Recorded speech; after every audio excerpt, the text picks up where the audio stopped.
السلام علیکم ورحمۃ اللہ تعالی وبرکاتہ نحمدہ ونصلی علی رسولہ الکریم۔ حضرات محترم، اللہ رب العزت کے فضل سے میلاد مصطفیٰ صلی اللہ تعالی علیہ وسلم کے پرنور موقع پر مدرسہ فیضان اولیاء ناندورہ کی جانب سے جاری 12 روزہ مدرسے کا آج دوسرا دن ہے اور ہم دوسرا درس لے کر آپ کی خدمت میں حاضر آئے ہیں۔ حضرات محترم،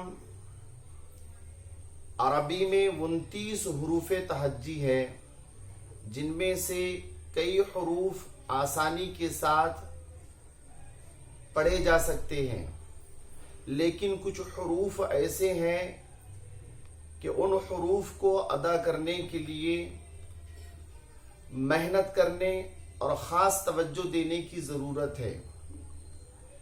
ایسے 12 حروف کا ہم نے انتخاب کیا ہے جن کو مخرج کے ساتھ صحیح پڑھنا ہم سکھائیں گے۔ پہلے درس میں ہم نے حرف ثا کا مخرج اور اس کو پڑھنے کا صحیح طریقہ بتایا تھا۔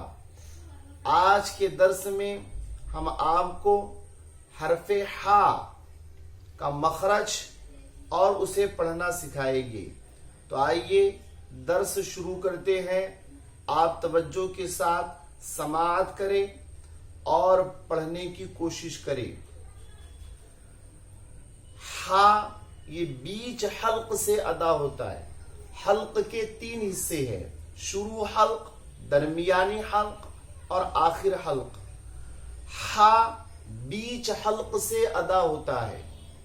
آپ توجہ کے ساتھ سنیں اور میرے ساتھ پڑھنے کی کوشش کریں۔ ہا ہا ہا۔ اس طرح آپ روزانہ کم از کم 12 مرتبہ اسے پڑھنے کی کوشش کرتے رہیں۔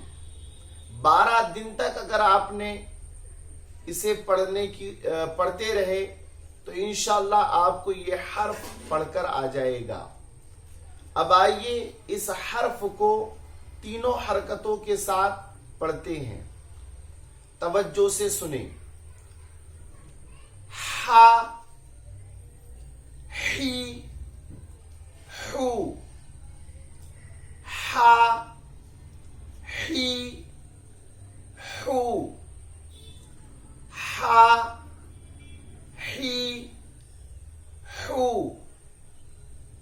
اسے بھی آپ تینوں حرکتوں کے ساتھ روزانہ چند بار پڑھنے کی کوشش کریں۔ انشاءاللہ الرحمن چند دنوں کے اندر تینوں حرکتوں کے ساتھ آپ کو حرف ہا پڑھ کر آ جائے گا۔ اب آئیے سورہ فاتحہ اور علم تری سے والناس تک کی صورتوں میں حرف ہا والے جو الفاظ ہے وہ ہم پڑھاتے ہیں۔ وہ اس لیے کہ نماز میں سورہ فاتحہ پڑھنا کمپلسری ہے، ضروری ہے، اور اکثر عام لوگ نمازوں میں علم تری سے والناس تک کی صورتیں تلاوت کرتے ہیں۔ تو سورہ فاتحہ اور علم تری سے والناس تک کی صورتوں میں جن الفاظ میں حرف ہا آیا ہے اسے ہم پڑھاتے ہیں۔ آپ بھی ہمارے ساتھ پڑھنے کی کوشش کریں۔ سورہ فاتحہ میں الحمد، الحمد، الرحمن الرحیم، اس میں 2 جگہ، الرحمن الرحیم۔ سورہ فیل، اصحاب الفیل، اصحاب الفیل، بحجارۃ، بحجارۃ۔ سورہ قریش میں رحلۃ الشتاء، رحلۃ الشتاء۔ سورہ ماعون میں